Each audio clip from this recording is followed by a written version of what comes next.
All right, welcome to episode 69 of Seize the Moment podcast. And today we're doing a very special episode. As you see, I don't have Leon physically here with me, and I'm not physically there with him, but we're each in our own respective homes. Neither of us has corona, so that's good news as far as that goes. That's not why we're doing this, just a special condition for today. Mm-hmm. And today we're going to be talking about a new Netflix special that came out. It's called The Playbook, Coach's Rules for Success. And both me and Leon, we both watched it and we both saw a lot of value in the show. And we thought it'd be great to talk about it on the show because there's a lot of things that spoke to us. But yeah, before we get into that, and I hate to surprise you with this, Leon, but just a question. What were your thoughts on the first debate between Trump and Biden? Oh, left turn. Wow. I know. I wanted to bring it up. I thought it would be interesting to discuss for a second. Okay, sure. Is this based on what we talked about before with like the 15 minutes of like the topic of the week? No, actually, believe it or not, it's not. It's just more like I actually was interested. Like, I think we talked in text a little bit about it, but just kind of about how it was like a shit show or something like that. But we didn't actually like get into the like nitty gritty of it. Were there any parts to you that, or let's put it this way, who came out on top for you? Oh, it was definitely Biden. So not even just because he was good. I think like he didn't know how to handle it, honestly. Well, okay, maybe that's excessive. Let's say for the most part, I don't think he did too well. But the thing is, like, Trump looked so awful and like such an asshole that it just by default made Joe look good. You know, I actually thought that Biden held his own. Okay. For example, there was a moment when Trump brought up his son. And he was referring to Hunter Biden and his deals with Ukraine and all that, except Joe was very tactical about it. He kind of deflected and made it about his son, Beau Biden, right, who served in the military, and they kind of changed the pacing of the conversation. So as far as that debate format and being able to, deflect off certain talking points that if you were attacked on, it could actually create a problem for you. It could cause you to misspeak and things of that nature.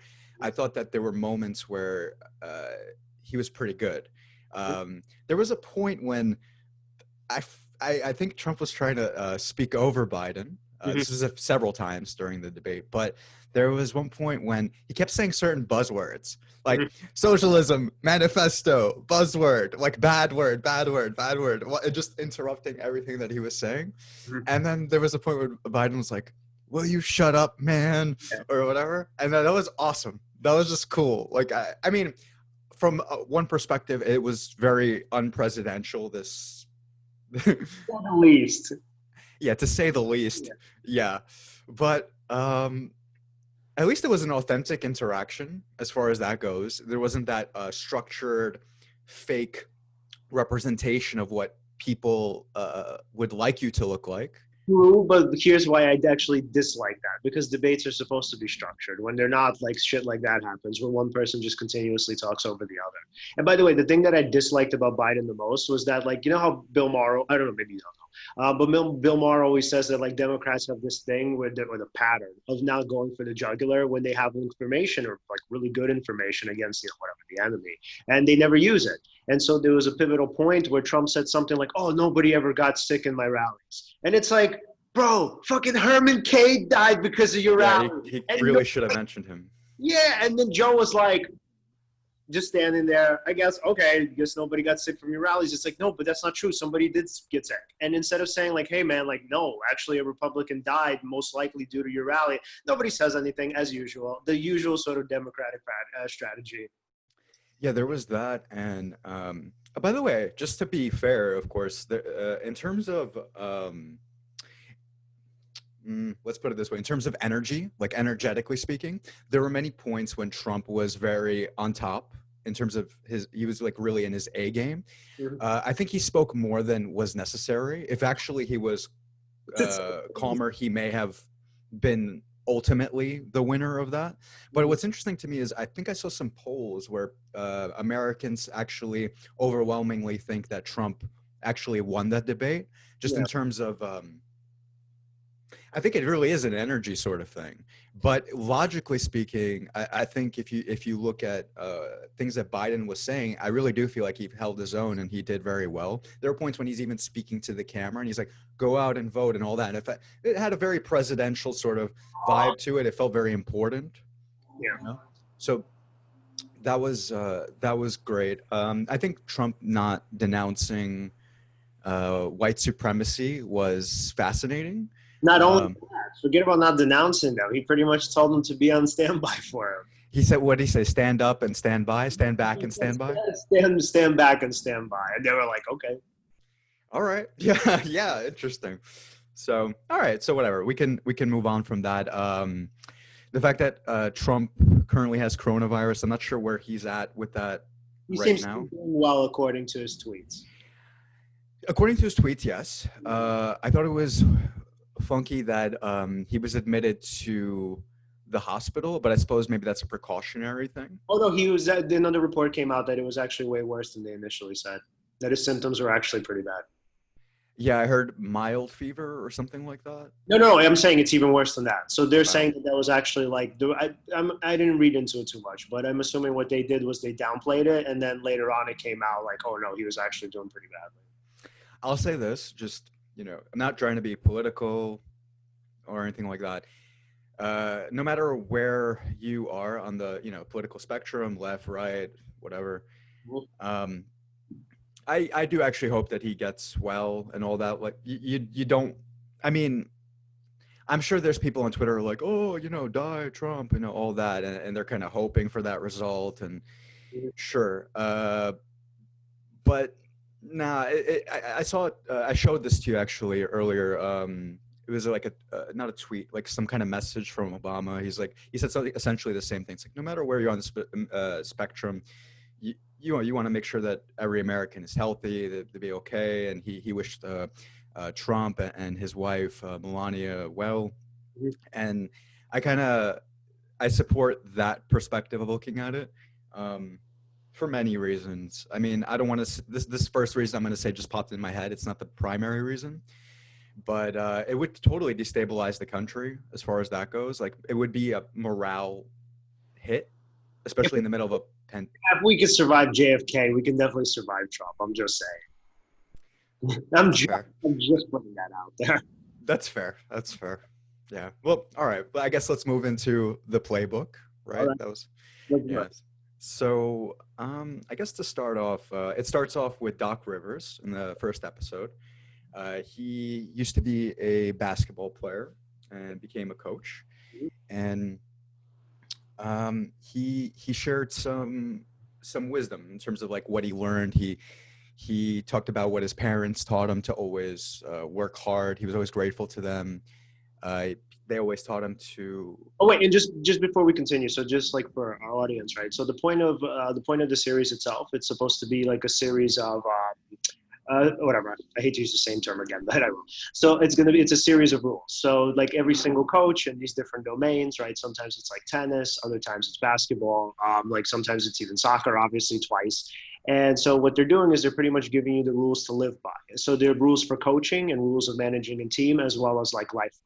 Because sometimes, people are going to think, like, why is this important? Like, I'm not a coach. Why do I need to know this? So it's very similar to the stuff that we talk about with Carol Dweck and the growth mindset. And like you brought up Eckhart Tolle and sort of flow states and whatnot, or whatever, right? Just all of this or all of these things combined. And so why it's important is obviously because like the ways that coaches end up coaching teams are very similar to the ways, or at least, ideally speaking, is similar to the ways that we ought to live our lives. So yeah, Dr. And I'm happy you introed it that way. It is important to say, why are we talking about this, right? It seemed like his rules for success weren't just things that apply to sports or to just to coaching. It actually just applies to life in general, right? Like one of the lessons he learned from his parents is to always move forward, right?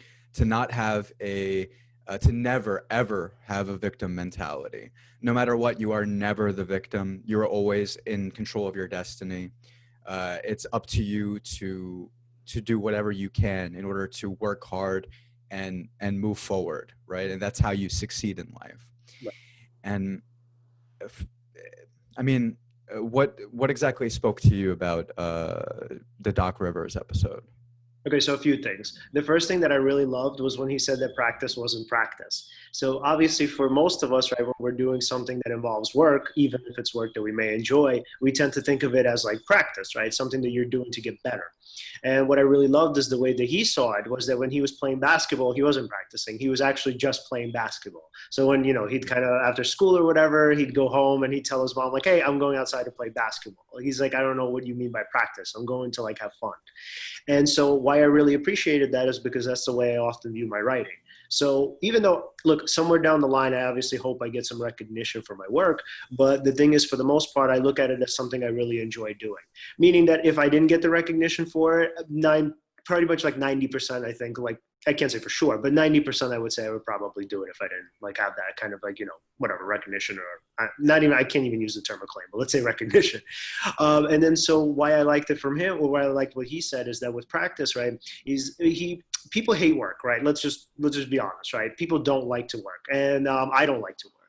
So if I ever saw like my job or my hobby or whatever it is as work, obviously, or at least predominantly as work, it would be something that would kind of deter me, right? Because like, oh, perfect example, something that you and I were talking about before the show started, right? You were like, oh, like I enjoyed the documentary, but what kind of pulled me away from it a little bit was because I felt like I had to watch it, right? So like work, like In it the was like, beginning, yeah. in the beginning, right? So I think a lot of times when people view something as work or practice, it really deters them from doing the thing. So that's why a lot of people give up, I think. So it's like it's repetitive, right? Or at least whatever, predominantly repetitive. And people think like they don't like it, right? They don't like the repetition because again, it feels like work, and it doesn't feel like something that you just chose to do, right? It feels like something like you have to do. And going back to Scott Barry Kaufman's philosophy of like doing something that's intrinsically kind of motivating, right? And so why I liked what he was doing, right, the way he saw basketball was because for him, I think that the success or like the fame or the recognition for it was nowhere near as important. Not saying it's irrelevant, but let's say it was nowhere near as important as the actual game itself. So my thinking was that he would have continued with the game, and I mean he did. He would have continued with the game whether or not he was any good at it. So like when he pivoted into being a coach, what made it so easy for him, my understanding of it, was that he loved basketball so much that he had to be a part of it. Like he didn't care that he could no longer play. And I mean that to me, that was like the thing that I think spoke most to me. That you have to really, and as corny as it is, you have to find a thing that you love to do, because when you actually do it, it doesn't feel like you absolutely need to do it. Right? It's like people get kind of trapped in the idea of like, if I don't, become famous from this, if I don't know, if I can't make a living off of this, right, then it's all going to be for nothing. Whereas Doc Rivers would have said, well, what are you talking about? I'm playing the game that I love. I mean, it's nice. I hope I get something from it, but that's like secondary in connection to what I really want. Yeah, I think when he was a kid, his teacher asked him to write on the Yeah. board, "What do you want to be when you grow up?" And he wrote a pro basketball player. Mm-hmm. And she said, "That's ridiculous, nonsense," right? She erased it. She said, "Really, write down what you want to be." He wrote again, "A pro basketball player." Mm-hmm. So she takes it off the board again and sends him home and talks to his dad, something like that. And his dad gives him a speech about, if you don't listen to your teachers, if you don't try to work hard, you can't achieve anything anyway, right? So that was something he actually took from his dad. But then still the next day he goes back to school and teacher asks him, "Okay, now write up what your goal is. What do you want to be?" And he still put a pro basketball player. Yeah. And that's such a testament to his passion for the game, right? And similar to you as far as writing goes, for me doing the podcast, whether we get recognition or not, it feels extremely valuable to try to put certain ideas out there, because it feels like as yet certain information is not widely accessible, and we're bombarded with stimulus all the time, right? And it's very now it's not even like what used to be the thing is there are only a few things you could watch, right? Now there's a million different things you can watch and give your time to, and so attention is scattered, right? so it's very hard to teach certain things that are vital, like critical thinking, nuanced thinking, rules for success, right? So it feels like it's my purpose slash our purpose, since of course we're working together to put this kind of stuff out there. So I feel very like intrinsically motivated to do this. Also, you shouldn't try to do this in order to get, seek recognition or make money and all this. But counterintuitively, if you look at any examples of success, most of these people just consistently work at it. They consistently up their game. They consistently change, and they, even if it's uncomfortable, they consistently do what they need to do and move forward. And that intrinsic motivation to keep doing that thing is actually what ends up making them successful, counterintuitively. So it's just like a different mindset. You can't be thinking like, I need to. I'm sure there's counter examples to this. Any generalization is going to have counter examples, but you shouldn't be trying to seek fame or seek success as a goal in itself. Yes. Doing the thing you love as the goal in itself counterintuitively brings those things to you. Yeah, I love that. Yeah, so it's like it could be an indirect goal, whereas you're saying to yourself, instead of saying like obviously, I want to become famous, you're saying instead, hey, like I want to become famous doing this thing, but I'd rather do this thing, right? This is actually what matters to me most, meaning that I can take the fame or I can leave it, right? So Yeah. what happens, unfortunately, and I mean, I don't want to get too much into this. I do think the point is important to make, but because it could literally just veer us off and take us into a whole other direction that I don't want to do. Rogan was on, the Lex Fridman podcast recently. So Yes. I don't know if you got to hear it. It's such a good episode. I did. Yeah. I ended up writing about it too. So like Rogan was talking about like how people get trapped in like, the ego, and they want to like when they, particularly comedians, where he was saying that, look, they want to become famous so badly that it literally sort of hijacks their work. And so for him, the work itself has to be important, right? I don't remember exactly how he conceptualized it, but my understanding of it is that if you want fame, everybody wants it to some extent. So it's not a bad thing, but indirectly speaking, it can only be a good one. So for my understanding of like, whatever, again, recognition, fame, fortune, however you want to kind of conceptualize it, is that the person who wants to be good at the craft, right, is usually, if they're good at it, obviously, is usually the person that's going to get all of those things. But if they want them too much, like Rogan, it's like, well, what Rogan said, it's going to kind of psych you out, or it might even get you to kind of corrupt yourself and to do things you might have not done, or might have not done otherwise, right? Like Rogan talked about people stealing jokes, right? Because it's like they want it so desperately and they do anything for it. And I mean, look, anything that's an obsession, I think literally becomes a terrible thing. So, I mean, and look, I know sometimes and somebody could be like, wait, but wasn't like Doc Rivers obsessed or whatever? I would say yes and no. So he wasn't obsessed in an unhealthy way. For him, he was obsessed with the game itself, right? I think obsession depends on where your focus is on.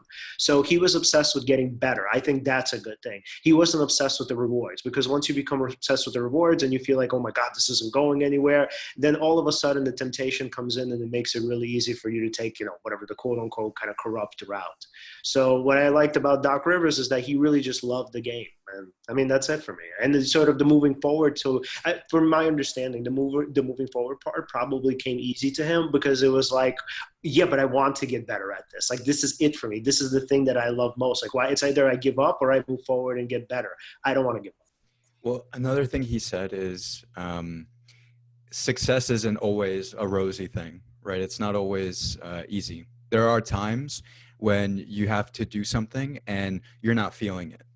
But the thing is, what he taught is to push through that, right? And again, to move forward. And one of the things that I thought was very important that he instilled to his team was this concept of Ubuntu, right? And I forget how he was introduced to it. Somebody told him, "Oh, look up Ubuntu." And, sorry, who was it? No, he was at a meeting. Yeah. This lady who was at the meeting with him at some hotel or whatever that he was on the board of, she came up to him and she's like, "No, dude, you like need to really look into this." And she kept saying like, "It's not a word." He's like, "What do you mean?" It's like, "It's not a word. It's a way of life." So then later that night, he looks it up and he finds out the meaning of it, which is something along the lines of, "I am because you are," right? And what does that mean? It means that we don't exist independently of each other. We essentially depend on each other for our existence. We we're all on the team, essentially, right? And he began to teach that to his team. Like the better you are, the better I am, because we're this well-oiled machine, and we work on the essentially the emergent that occurs because of that working together. The better you are, the better I am, the better I am, the better you are. And when he taught that to his team, that actually stuck. Like they made jokes, you know, again, like not, it's not all just seriousness, right? I mean, a lot of these things, like you could take a serious tone towards success, but actually the idea was to just instill a certain principle inside of you. The persona or the character of the person who's instilling it is not so it's not necessarily as important as you would think. It's not like just like everybody rah rah get together. It's like, you know, different people have different dispositions, but as long as they understood that principle, they each added something to the team, which led to this great emergent, this great aggregate of success, right? And I thought that was amazing. He also talked about things like putting your heart on the line, you know, putting everything on the line, essentially. Always again moving forward, right? And not to be afraid to get close to your team. Like other coaches would tell him, no, don't get close to the players. They're only going to break your heart, right? But and this is something I think applies to life too, which is interesting. Oh, by the way, it also applies to therapy. That's actually what we get taught in school too. Don't ever get too attached to your patients. I'm not kidding. Oh, wow. Yeah, So he disagreed with that. He thinks, no, no, no, get as close to them as possible. Yeah, some people will disappoint you. Doesn't matter. It's my job to make sure that they succeed and that we do the best we can. So what I like about that is it also applies kind of to just to relationships in general, right? Say you were hurt in the past and you say to yourself, no, no, don't get close to them. I learned you don't get close to them. That's how you protect yourself. That's how you feel okay all the time, or as good as you can. But essentially he's like, no, no, no, keep taking that risk. Keep putting your heart on the line, right? And you will be rewarded. Essentially, the greater the risk, the greater the reward. And don't be even inevitable, maybe. yeah. Oh yeah. And he did say that. He did say some people definitely disappointed him. And it was rough. But it was still to him overall more rewarding that he kept getting as close as possible, right? And you apply that to relationships. Like let's say in life, you know, let's say you were hurt before. Well, it doesn't matter. Well, it matters. Learn from it, of course, but move forward and put your heart on the line, right? Try with this other person. Put everything out there, and then If I had to, I mean, this is just guesswork for me at this point. I don't know for sure because I obviously don't know Doc Rivers. But my thinking is like what I usually help people do is what I help them depersonalize. And what I mean by that is like if you were hurt by somebody, there's a high probability that really had nothing to do with you. So if let's say, you know, that person was in love with you one day and then the next day they weren't, I mean, it's very difficult, right? People's feelings, I mean, yeah, sometimes they definitely are wishy-washy. But then if they are, it usually has nothing to do with you. Because then the question is, okay, did you change in the past week or whatever it was? No. Okay, so if not, right, were you like an asshole or something, or did you reveal something that your partner didn't know about? No, I'm still the same person. I'm like, right. So I'm like, it kind of just seems like, you know, the infatuation wore off and now this person is again looking for something new and exciting, which has nothing to do with you and is not your fault. So, I mean, obviously I know Doc Rivers is not, you know, trying to get sort of psychotherapeutic about it.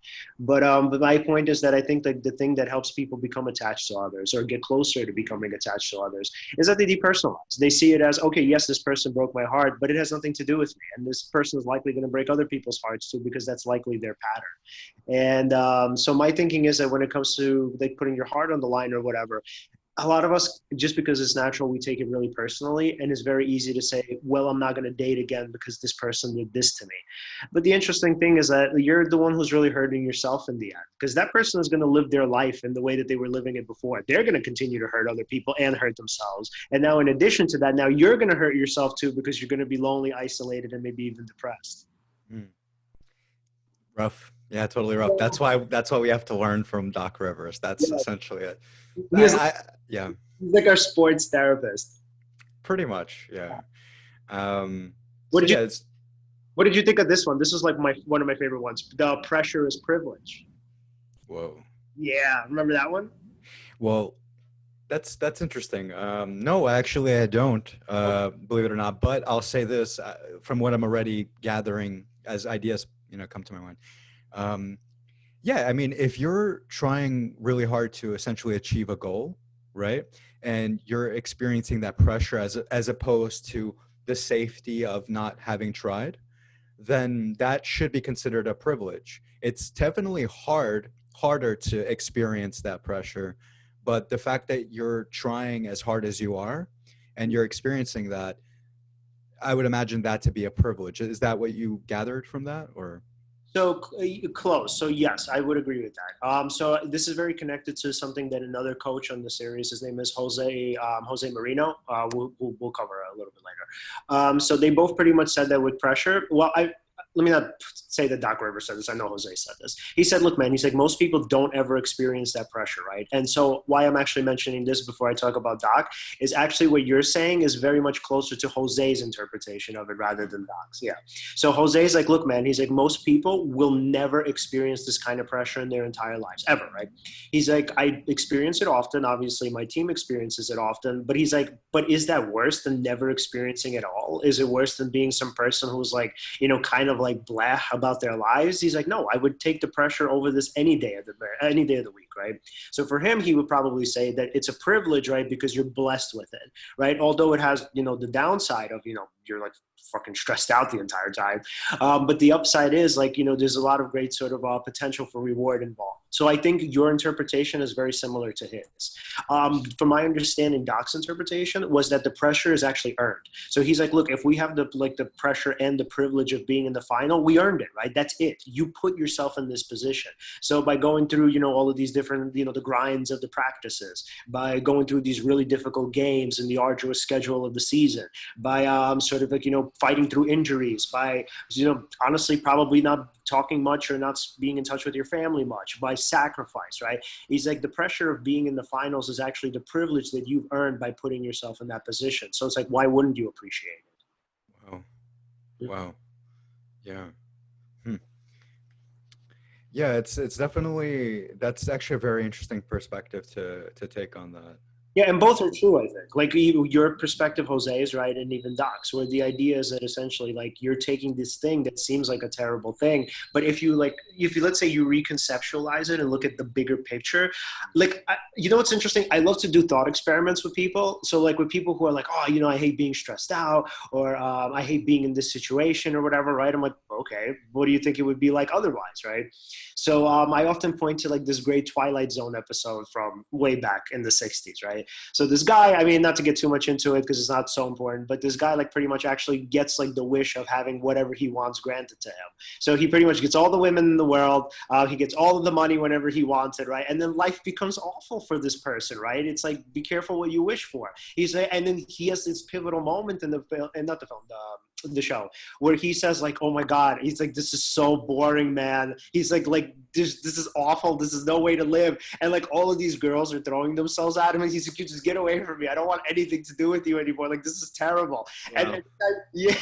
And every time he goes to gamble, like, he wins, right? And they're like, oh my God, you're amazing. And he's like, just leave me alone. He's like, I don't want to have anything to do with this. So what the person learns in the Twilight Zone, and hopefully what some of my clients learn in these thought experiments, is that the thing that you think you want, you actually don't want, and the thing that you have is probably the better way of living. Well, I definitely say that it feels better to earn what it is that you get as opposed to just getting it. And why I say that is what you were just describing, where he got everything easily, kept winning, all of that. That reminds me in video games, if you cheat, right? Which I've done before, and you get infinite life, infinite money, infinite this, infinite energy, whatever, right? In the beginning, it's fun for 5 seconds. You're like, yeah, cool, God mode, right? And you have all this power over everything. But then essentially the game becomes boring, right? Like now the story that you're playing, you're not trying to get stronger in order to beat the next enemy or whatever it is. You're already powerful enough to do it. So what's the point of doing it, right? So that's interesting. It just reminds me of that too. Like unearned success is definitely, I mean, from the outside, it looks like a cool thing, right? If I just automatically got $100 billion,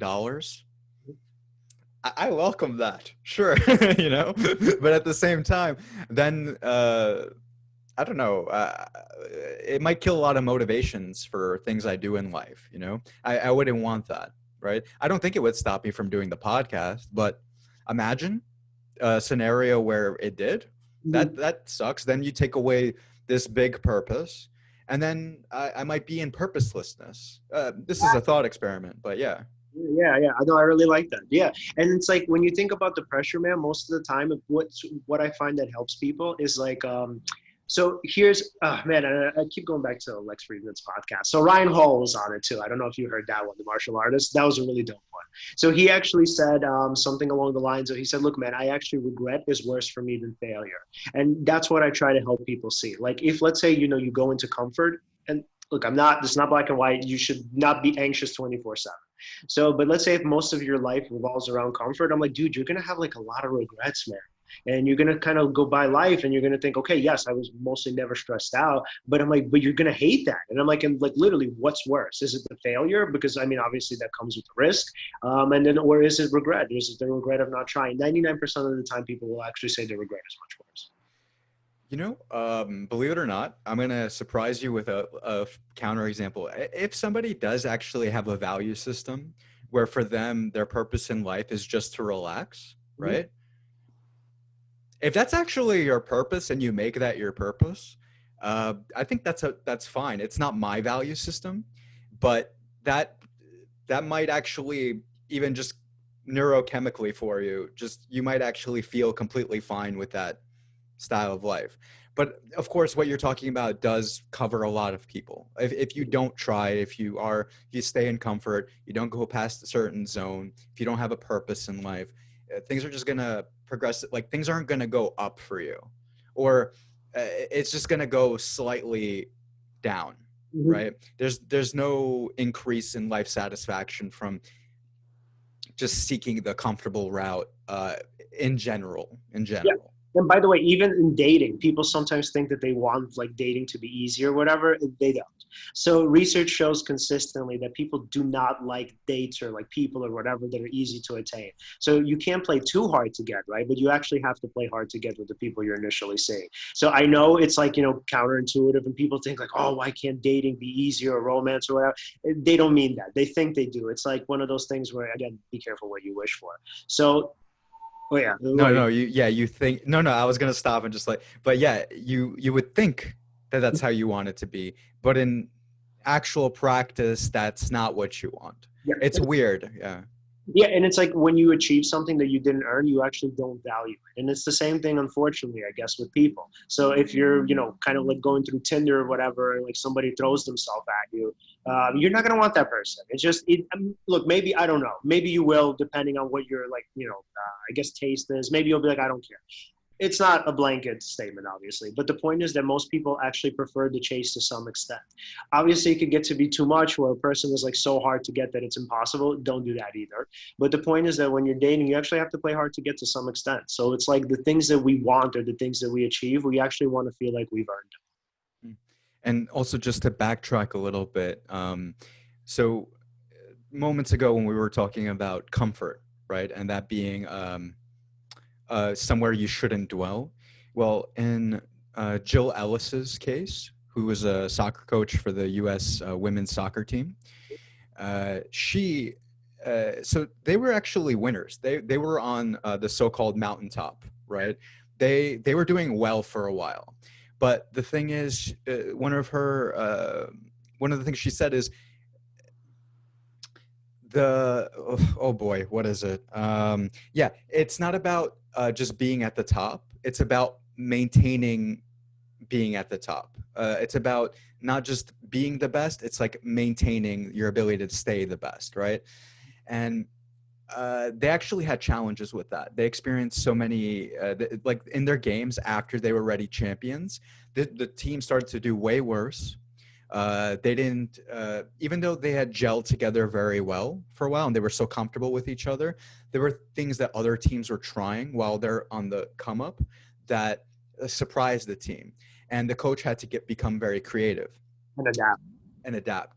And what she had to do, which was a very, very tough choice, and it seems counterintuitive, objectively speaking, or from the outside, but they had to do like a sort of like a manual reboot, right? They had to get new players into the team. They had to try new drills. They had to change certain skill sets for different players. I think from what I remember that she was looking for even more aggressive players. She said she was looking for people who could like get through the gap, like through whatever the defense was. That she wanted people like who could actually go through it and be aggressive.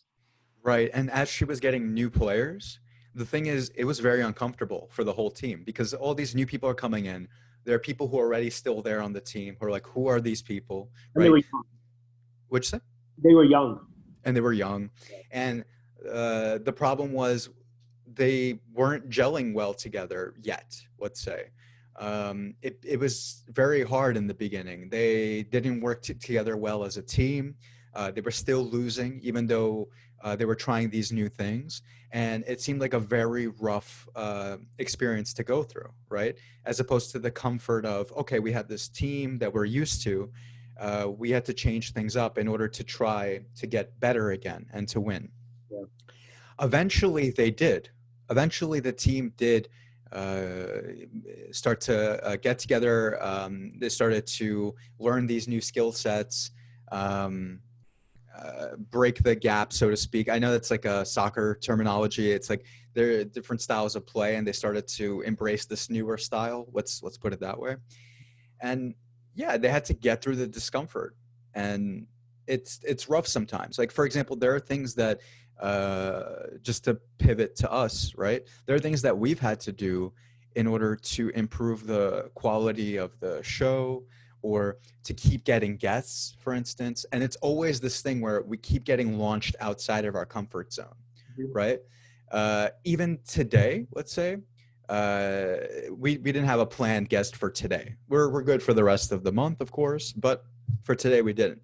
And it's like a lot of times we started getting used to having guests, right? And we almost don't want to have another show without a guest on there, right? Even though I do like our our energy, our synergy, and I think that it is actually refreshing that we're doing an episode like this. But because we were used to having guests every episode, it felt uncomfortable to try to do an episode for us together. I mean, I was willing to do it, but I'm not going to lie. And I wasn't thrilled about it. So, I mean, I'm cool with being honest about it. I was definitely not thrilled about it. Yeah, but getting past that not being thrilled and embracing the consistency, right, of putting something out there, right, and of value, of course, and something that we both are interested in and all that. That's a testament to breaking through that, like that limit, that egoic limit of like, I don't want to do this unless these conditions are met, A, B, and C. But we did it anyway, right? And I would say that as we're talking and all that, the flow now compared to at the very beginning or prior to doing the show is fantastic, right? And that takes time to sort of embrace that that discomfort, right? So I mean, yeah, there's a value to that. There's other things we've done that are completely uncomfortable, or that I've done. Let's say, like for example, you're used to reaching out to guests more than I am, right? But then I started doing that recently, right? And have had success with it. It was uncomfortable for me to do because I'm not used to doing it. But anything you do that you're not used to doing, it's always going to feel that way. And as long as you know that it's always going to feel that way, that actually gives you an assurance that if you have the faith in order to, to keep trying and to move forward, then you can embrace that new reality. That discomfort lowers. although I don't think it ever goes away, to be honest, but it definitely lowers. You become acclimated. And then you're able to finally do that thing that in your mind was this big thing you couldn't do. Right. That seems so scary. Right. Yeah. And what I loved about like the episode on what was her name? Jill. Jill Ellis. Jill Ellis, yeah. What I really like that episode is because she, and I think I texted you about this. She went the Moneyball route, man. I was like, this is it. This is what I love. So of course, like for our audience, we talked about, well, I talk about Moneyball all the time. So Moneyball is that movie with Brad Pitt and Jonah Hill, where he plays Billy Beane, the famous general manager from the Oakland A's, who ended up pretty much turning a pretty bad team around. And so what was cool about it is that she had the same exact understanding of like winning that he did. So for her, she said, I don't remember what the rule was here, but it was something about consistency. Maybe you do. But she said something along the lines of like, look, man, she's like, a lot of times you're going to get a ton of backlash and people are not going to believe in what you're doing, right? Oh, it was stay hard. What was it? What was the quote? Hold fast and stay true to what you believe. If you think that you know the path to success, even if it's uncomfortable in the beginning, like again, you know that anytime you do something new, it's going to be uncomfortable. But if you know that this is the way and you hold fast, you stay true to what you believe, eventually you will prove the naysayers wrong. She didn't say that. I'm kind of borrowing from Arnold Schwarzenegger a little bit because of the naysayers thing. But essentially that's what she's saying, right? You do what you believe in and it will yield results. Of course, there's a counter example to that. If you believe in something that's not a great belief, whatever, but in this context, but here's the interesting thing about it. I actually think that that's even a good example too. So you should even believe in something that might be a bad belief. Why? Because it's like, you're going to be the one responsible for your choices. So like, look, first of all, who's to say if it's a bad belief or not? So I'm wrong in my reasoning all the time, right? So when I like have sessions with clients, look, sometimes I give them like bad sort of feedback. It is what it is, right? So why I'm saying that is just because with bad feedback, it's very hard to tell what is and isn't bad feedback. So with her, right, she believed in herself just like Billy Beane did, and they got a ton of heat and backlash for it. And 99% of the people in the room, right, would have told them that they're like really doing poorly, that this is a really terrible way of rebuilding a team. And so why, again, I love Moneyball. Why I love the Billy Beane story is that because he actually did not care, man. And he brought in Jonah Hill's character, Pete, and Pete was like, yeah, man. He's like, look, this is just what we're doing. And people hated him. And they were like, yo, you're going to ruin our team. And he's like, look, man. And I remember he traded, I think it was Carlos Pena, like within the first month, who was like the best player on the team. And he's like, I don't care. Mm-hmm. He's like, he's not for us. And that's fine. So there was a really great quote in the movie where Jonah Hill's character, Pete, he says to him, we shouldn't be buying players. We should be buying wins. And that really stuck with him. And so what was so cool about that is that he kind of finally adapted the strategy of like, no, we need to win games. We don't need to have superstars. We need to have people that are sort of cohesively when together, right, they make up a winning team and they wake up winning, I guess, a winning prospect or whatever. And so when it comes to Jill Ellis, what she did was that she actually said to herself at some point, right, she said like, look, man, whether I get fired, and I have a vague memory of this. So I think she said something along these lines. She said like, look, even if I get fired or I don't get fired, she said, at the end of the day, I have to do like what's right for me or what I feel like is right. Do you remember what it was? What was it? There's a few things. She said things along the lines of risk is opportunity. Yeah. Right. She said things along the lines of to be a leader, you have to be brave and to make hard decisions. So, I mean, and to be true to yourself. Right. Right. Because at the end, you're responsible for your life and your decisions. That's what I think like her major point was, that even if she does get fired or if she does fail, like she wants to fail for who she is. Because I think a lot of times when people go on teams or whatever, coaches, players, et cetera, when they fail, it's like they have to also live with the regret of not doing what they thought was right or of not living up to their potential in the way they saw what it was. Right.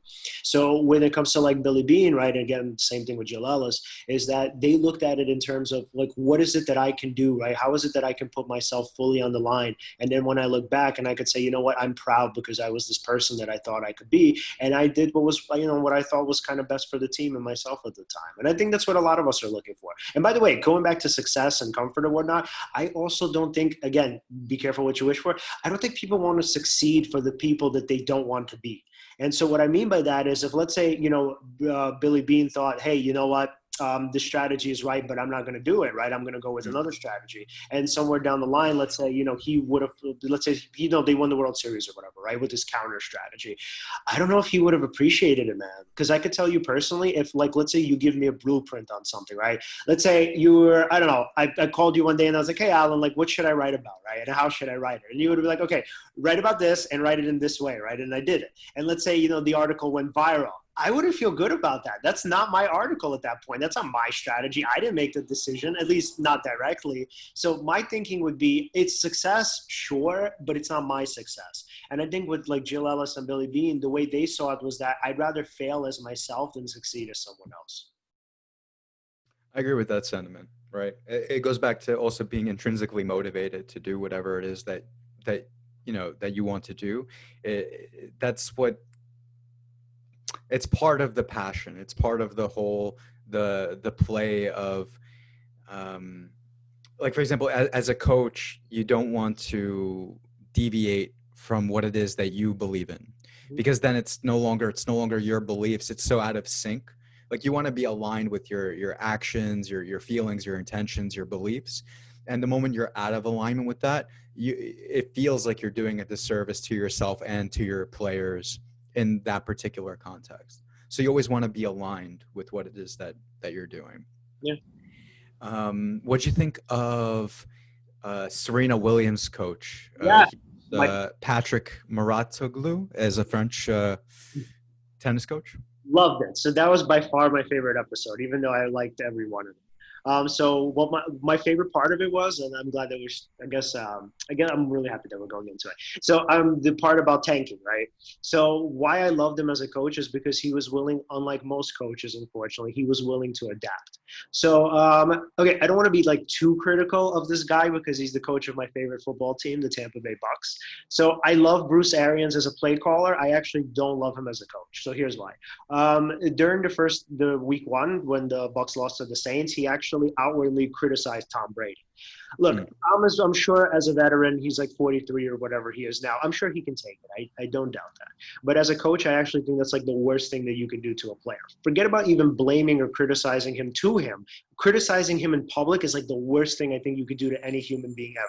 So I like Bruce Arians. I mean, look, as a coach, I think that they're going to do well. And I just appreciate him as just a mind and as a play caller or whatnot.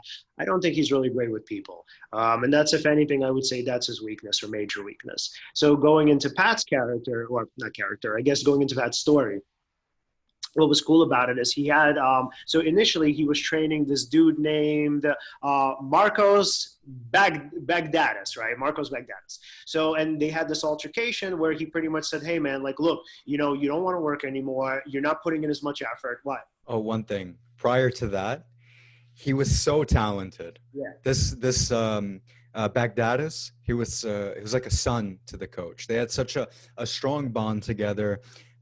He rose from the ranks, like from the bottom of the ranks, very quickly, and became an amazing tennis player. Then, after he got to this height, he became too comfortable. He wanted to reduce the amount of work he was doing during his training sessions, which led him to where he was. And this was an error. And then, sorry, now back to what you were saying. Yeah. So I like that you prefaced that. So so with Bagdatis, I mean, he said, look, hey, I think I know better than you, right? The winning strategy is actually to work less. And then so, Patrick was like, I don't think so, man. He's like, I don't know where you're coming up with that. So later on, they eventually have an altercation where he says, look, man, he's like, I put in so much into this. I can't believe you're doing this to us. You're fucking everything up, blah, blah, blah, right? So it's essentially me. I can't believe you're doing this to me. I've worked so hard for you, blah, blah. So what happens is, of course, Marcos leaves, right? And he's like, I don't want you to be my coach anymore. Most people would have said, good for him. He did the right thing. Like, who is this snobby kid? And like, what does he think? Like, he's so entitled or whatever. Mm-hmm. So what was cool is that Patrick actually ended up pivoting. In his mind, he's like, no, as a coach, you're not supposed to ever lose your players. I don't necessarily agree with that in the blanket state or as a blanket statement, but I do think he's mostly right, that you have to try as hard as you can to keep all of your people. That, look, last resort, if a person ends up leaving and, then you yell at them, fine, I get it. Like, that's a last resort. But So it looks like what he was essentially saying, the coach, he was saying that you have to be there to guide your player. if you're going to take on the role of coach, you know, your job is to always resolve whatever the issue is. It's to keep the relationship, not to let, and this is another thing he said, never let emotions be your advisor. Right. In the sense that, you know, emotions can make you very passionate. They can make you aggressive. They can make you play harder, right?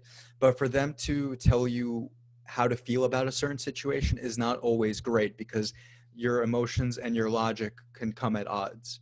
Because for him, later on, he had regrets about how he handled that relationship with Baghdadi.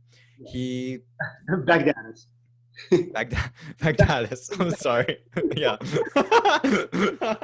All right. I I digress. So yeah, so I mean, he learned that lesson from that interaction, that he's there to guide his players. He's there to be there for them, and it's his job to help to resolve any sort of disagreement. And it's essentially, it's like as if that person is your family, right? Yep. That person's always going to be a part of your family. So sometimes letting a an argument or a disagreement stop you from interacting with them ever again, or create such a crazy issue that you'll never have that connection with them again, is not a great idea, because you may have regrets about it later, right? Yeah. Yeah, and I mean, what I loved is that, learning from that, when it came to, her name is Irina Pavlovic, right, who was obviously much younger than Baghdadi, than Baghdadis. Baghdadis. Yeah, and obviously, like, so I mean, I guess they were both just as sensitive, but the thing is, she was more vulnerable than he was. So they had this great, and this is probably my favorite aspect of the whole documentary series. So they had that moment where they talked about tanking, right? And so he said, look, man, she was actually like tanking these matches. So tanking just means essentially like when you're not doing well in, whatever initial moments of the match, you eventually just end up giving up. And so what he did is what most people, and I think most coaches do not do, he actually went to explore with her why she's tanking. So most people would say, like, this is unacceptable, right? You shouldn't do this. You're a professional. I have all these expectations, blah, blah, blah, blah, right? Standard, standard, standard, standard. And these are all of the things that you're not living up to, right? So now we got to get rid of you. Or, you can change, but if you don't change, we got to get rid of you. So he didn't do that, right? He said, look, I understand, right, that people sometimes don't live up to their standards, but I now need to explore with her why she's not living up to hers, right, or ours. And so what was cool is that initially when he started talking to her, she first, of course, she kind of said, oh, like, I don't know, things just didn't go well, blah, blah, blah, blah, and essentially kind of externalizing it, right? She said, she was implying, I didn't make this decision, I just wasn't good that day. And he's like, bullshit, denial, right? She was in denial. So then what he did was he actually took full responsibility for it. He said, it's okay, it's 100% my fault. And he said, I'm sorry, which shocked her. Yeah. He's like, her eyes got big and she was like, holy shit, like, wow, like this person really cares about me. He cares about my growth. Yeah. So one thing that was very important that he pointed out is that most players who are very talented, first he said, that's amazing. Whenever somebody is incredibly talented, he values that, especially as a coach. He loves talent. He loves to nurture talent. He wants to make sure that they do well. He loves talented players. But the problem with talented players is anytime their identity as a talented player is challenged, they start to give up, kind of like how Irina was in that particular example. So normally she's supposed to be dominating. She's supposed to be playing amazingly. But then there was this point when she became overwhelmed in the match. And because she started to lose, she essentially also gave up instead of still continuing to try. Because if she didn't give up in her head, then if she loses, it's because she wasn't talented enough, right? But if she gives up, she remains in her mind talented, but now she gave up, which essentially hinders her progress, right?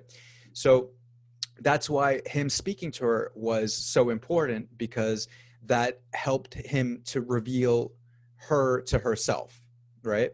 And also for him to say, okay, I'm going to guide you, right? This way you kind of just get past that issue of identity. But that does relate to life as well, right? Sometimes somebody thinks, for example, I'm the confident one. I'm confident, right? but and then let's say they're walking outside, they see somebody, let's say in terms of, this doesn't have to be in terms of attraction, but let's say you see somebody who's attractive, right? So maybe in the past or whatever, you would have approached this person, right? But because you haven't nurtured that ability to be confident, you decide, you know what, I don't feel like approaching them today. You know, I'm confident, but I don't feel like approaching them, right? Yeah, you make an excuse, you don't challenge that identity, so this way you can remain in your head as the confident one, which is counterintuitive, but a lot of people do things like that. Or they just don't want to be challenged in certain aspects of their identity. But embracing that challenge and continuing to work hard and to keep doing the work, so to speak, is what keeps you at the top of your game in whatever aspect of life or sports we're talking about. Yeah. Yeah, and then going back to like that conversation that you had with her. So what I really loved about it was that he depersonalized, right? Another aspect of this theme. So he depersonalized and said, okay, instead of me thinking about me, look at how she's hurting me, look at how she's hurting my academy, blah blah blah blah. No, I'm going to actually try to explore with her why she's so afraid. Like, why is she doing this? So eventually, as they got to talking, I'm assuming she eventually revealed, like, I'm really afraid of losing the title of, talented tennis player, or whatever, the title was in her mind. And so why I love that is because like his knowledge of psychology was just impeccable. He understood how to, as a great coach should, as a therapist should, as a teacher should, he understood how to put his players in the best possible position. And then so with her, from my memory of it, is that she pretty much, when she realized that he cared about her and that he wanted to help her grow, he said that she's never tanked again, because now like she felt responsible to him. And now because they're, kind of in unison and working together, now she thought, oh, I'm not only letting myself down if I tank, but I'm actually now letting him down, and I can't do that again. So for her, right, it's like he depersonalized and he externalized, and he said, let me be selfless. And then she actually did the same thing. She probably thought like, oh, I want to tank so badly right now, but I really don't want to hurt his feelings because he cares about me so much. So he said with her, like, he realized that you have to be a human. And I can tell you this happens in therapy all the time, by the way. I've had clients who've told me like, hey, you know what? I really didn't want to come to therapy today, but I was really afraid of disappointing you and letting you down. And me in turn, if I hear something like that, I'm like, oh, now we have to have a great therapy session. Now I have to really put everything on the line to make sure that this person who really didn't want to be there, that they get the most out of it. So it's like, it's sort of symbiotic, and it's working in unison. And so with him, right, he realized that this whole notion of like selfishness shouldn't really have a prominent place in coaching, because what you're really doing is you're helping the other person develop. And she got that, and she picked up on that. And I think that's the thing that, if anything, probably contributed most to her success. Mm-hmm. Yeah. Something that also caught me about him, which is very fascinating, I think this will apply to many of our listeners, and definitely applies to me for sure, probably to you. So when he was a kid, he was not confident. Yes. He didn't have many friends. He was afraid to talk to the opposite sex or whoever he was attracted to. And he had a very rough time as a kid.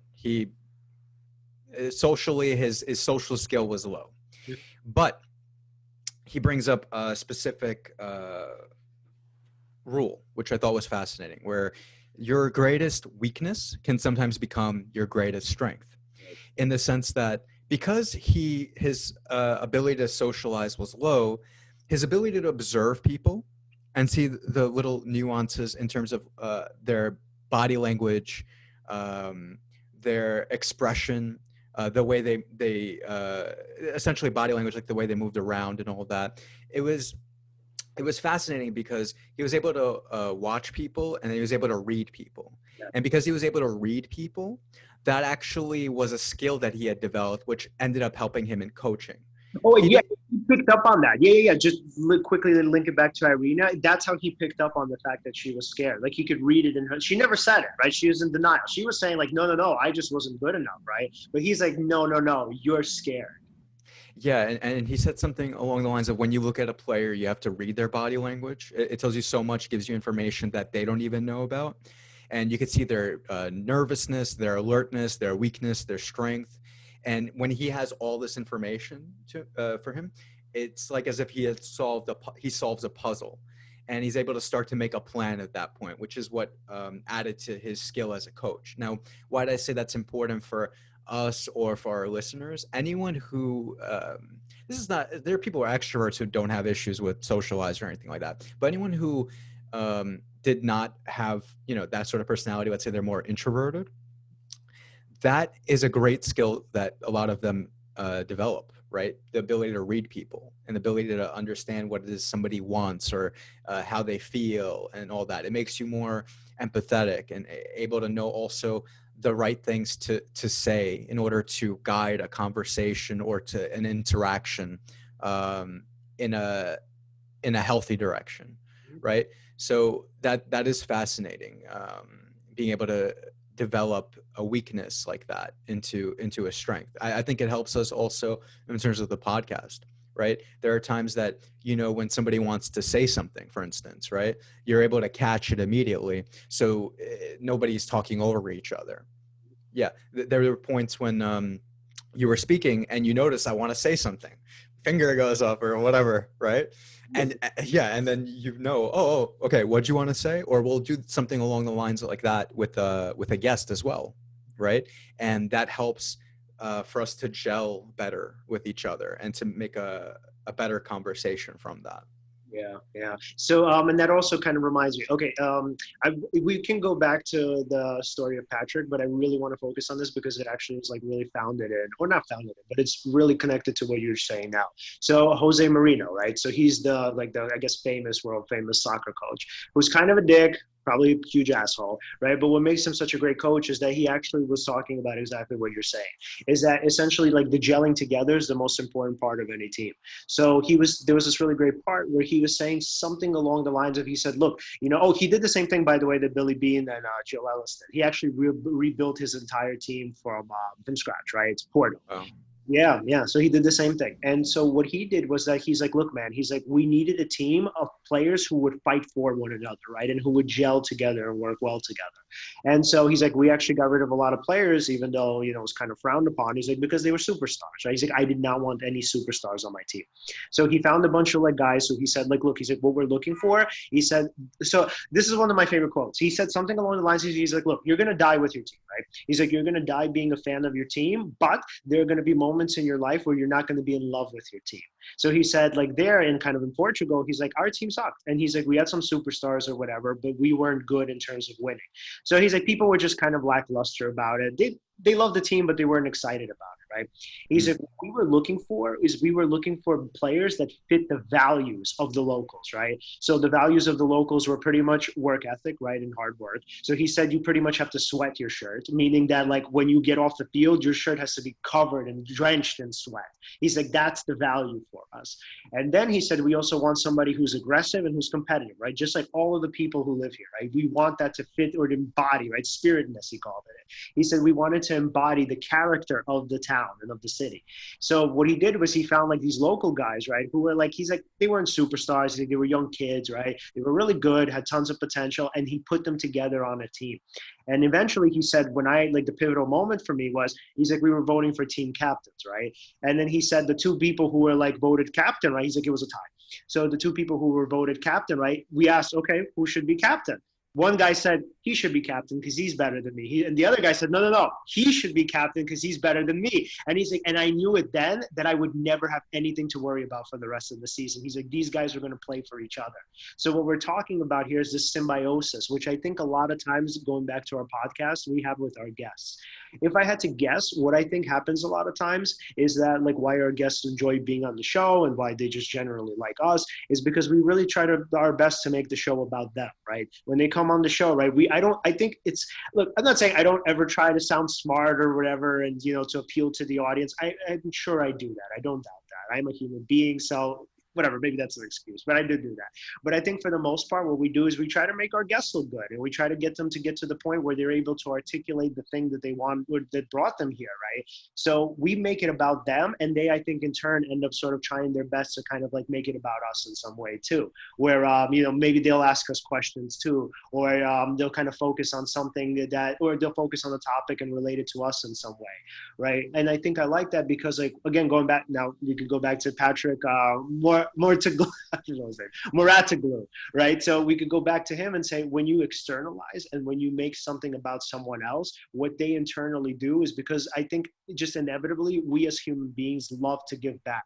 And we don't want to feel indebted, right? We want to feel like we're contributing as much as someone is contributing to us. So what he did, right, and I think what we're doing is that we're creating a relationship that's always about the other.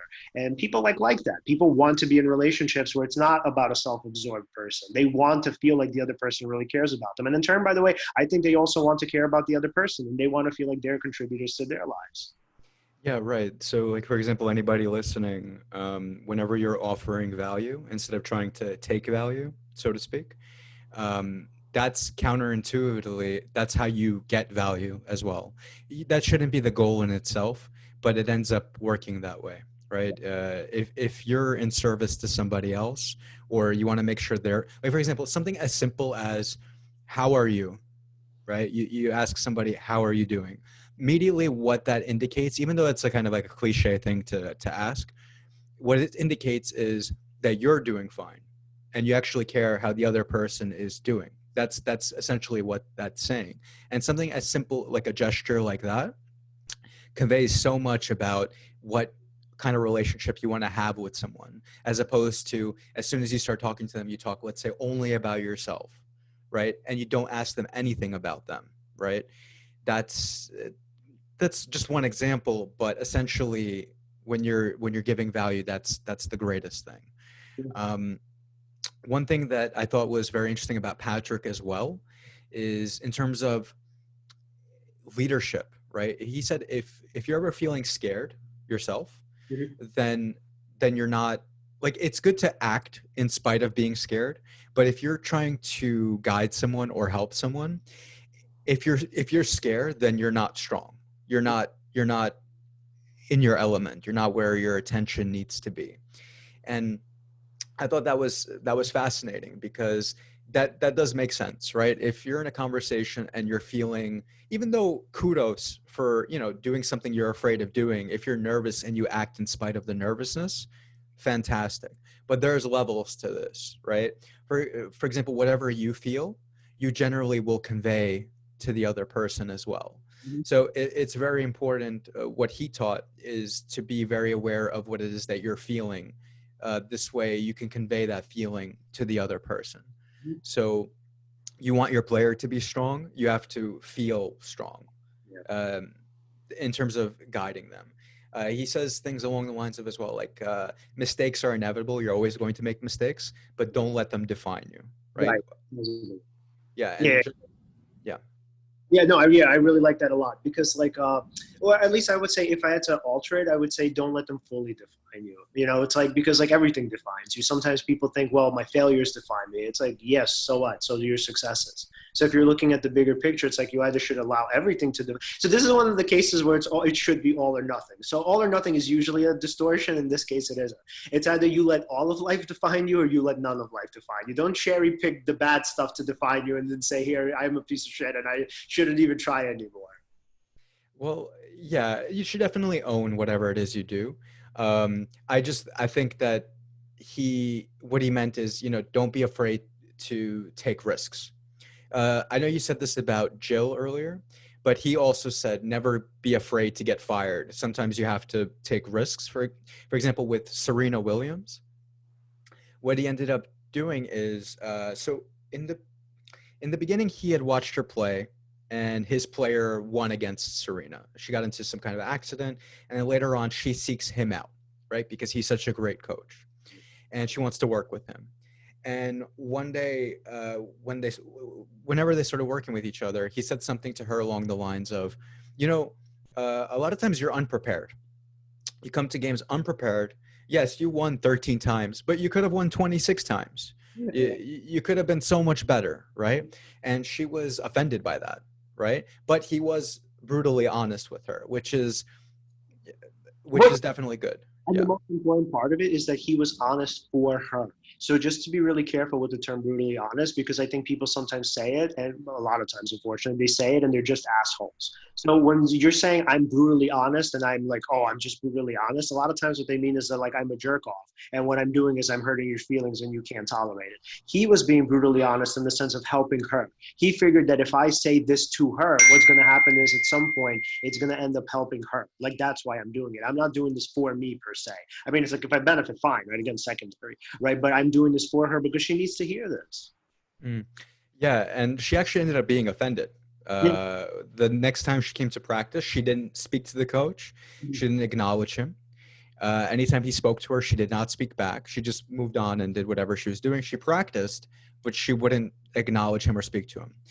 What he ended up doing was he ended up taking a risk, so to speak. He went up to her and he said, Serena, listen,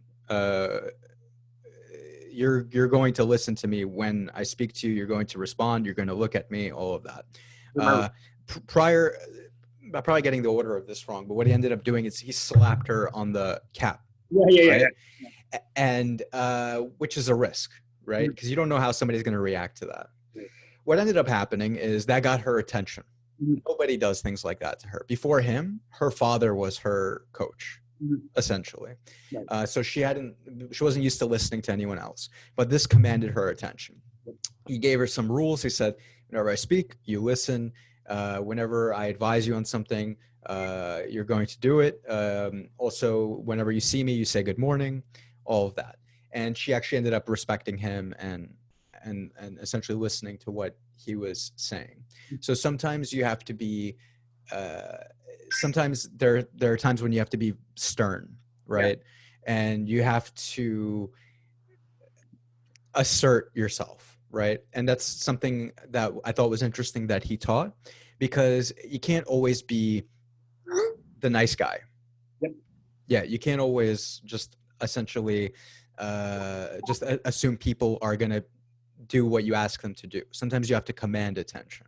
Right. So, and it's like, well, the thing is, like, with the people who do that, they're selfish, right? These are the what they call them, sycophants, right? These are the people who essentially like just kiss your ass because they know they're going to get something from you. So essentially they're doing what they're doing, right? Because they want to maintain the relationship, because they're benefiting from it. So what he's doing is he's putting her ahead of him. He's saying, like, look, man, you need to know this if you're going to be successful. You can leave me. I mean, I don't want that, but you can leave me. I don't care. You know, I mean, it's not that I don't care, but I don't care that much about it. But what you need to do is, more than anything, is you need to grow. You need to become a better player. And so with sycophants, I mean, essentially they don't care about you, right? They'll kiss your ass till the next day, right? It's whatever, to the next year. They don't care. They care about, like, being attached to you. They're not going to tell you the truth. And, like, going back to one of my favorite quotes from the Tyson Rogan podcast, that person is my enemy. I don't want that person in my life. I don't want the person who's going to feed me bullshit. You are my enemy. He's like, you need to stay the hell away from me. And you know what? There's something important about that notion. I really like that. Well, right. Well, I mean, essentially, if let's say you worked really hard, you did, let's say Kanye West, right? In the beginning, he was, I don't know too much about Kanye, but I heard somebody explain this to me before, that he had rose to the top. He had gotten so famous, so powerful in music. And everything he was putting out bangers. Like every song was amazing. But then there came a point where he had too many sycophants around him, telling him everything he did is great. Everything you do is fantastic. So he ended up thinking that, you know, he didn't have to try as hard, essentially. Right. And so he ended up putting out music that wasn't great, but people kept telling him it's fantastic around him. And those people are your enemy, right? You do want to keep doing well. And if people just keep telling you everything you do is amazing, that's not good for your growth, because not everything you do is actually amazing. Right. And another thing I thought was very cool that Patrick taught is he writes everything down, all of his thoughts, which I think something I'd like to actually internalize, because he said people think that they're going to remember everything, any good idea that comes to you, all of that.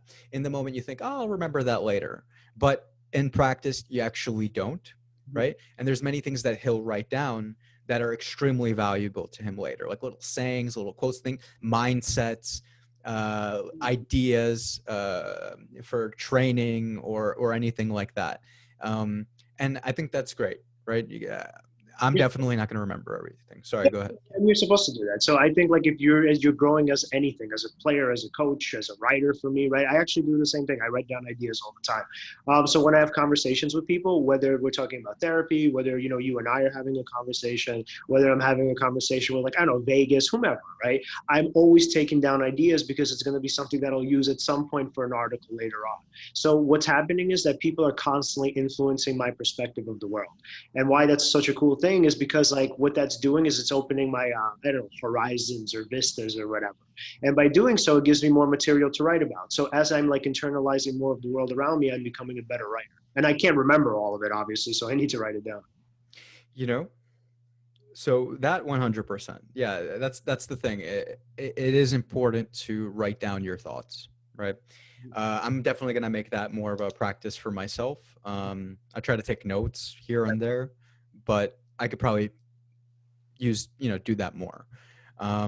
One thing that I thought was fascinating was also there's this rule that came up during his episode with Patrick where it said a good lie couldn't become the truth. Yeah, that was really good. Yeah. So essentially how this was used was Serena had a match, and every time the ball would come close to the net, she was used to getting the ball launched like farther away. This is me simplifying it. Someone who knows tennis can explain it differently, but essentially she would not run up to the front of the net to hit the ball, and she ended up losing points like that. So this was something the coach noticed, that she wasn't making points from this particular area. So he took her aside for a moment and he said something along the lines of, actually, don't be afraid to go next to the net to hit the ball, because actually, statistically, every time you do, most of the time, you're actually hitting the ball. You actually do really good in this aspect of your performance, even though she actually was not, right? But he kind of fed her that belief. And then she ended up starting to make points from that particular area because her mindset around her relationship to that part of the court changed. Yeah, and by the way, just for I guess clarity, it's called the short ball, I think. Yeah, you know better than me. Yeah, so. Oh no, I actually don't know shit about tennis. I just remember that part from the documentary. They call it short ball, where like it's the ball that you would hit like that's very close like to the net. Yeah. Yeah, and she was scared. Remember how like she'd back away from it? Like every time it came to her, she was like, "Oh," she'd kind of recoil. Yeah, and why I think that's really good. See, of course, he's lying, right? But that lie ended up becoming the truth, right? Just like the saying. And how I think that could apply to us or to our listeners is, I could kind of relate this to affirmations, actually.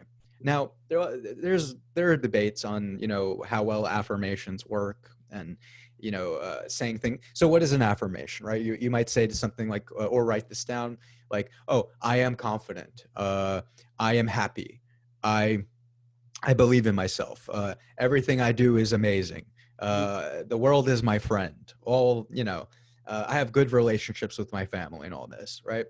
And these may or may not be true, right? But the whole point of affirmations is to write these things down or to say these things to yourself over and over again.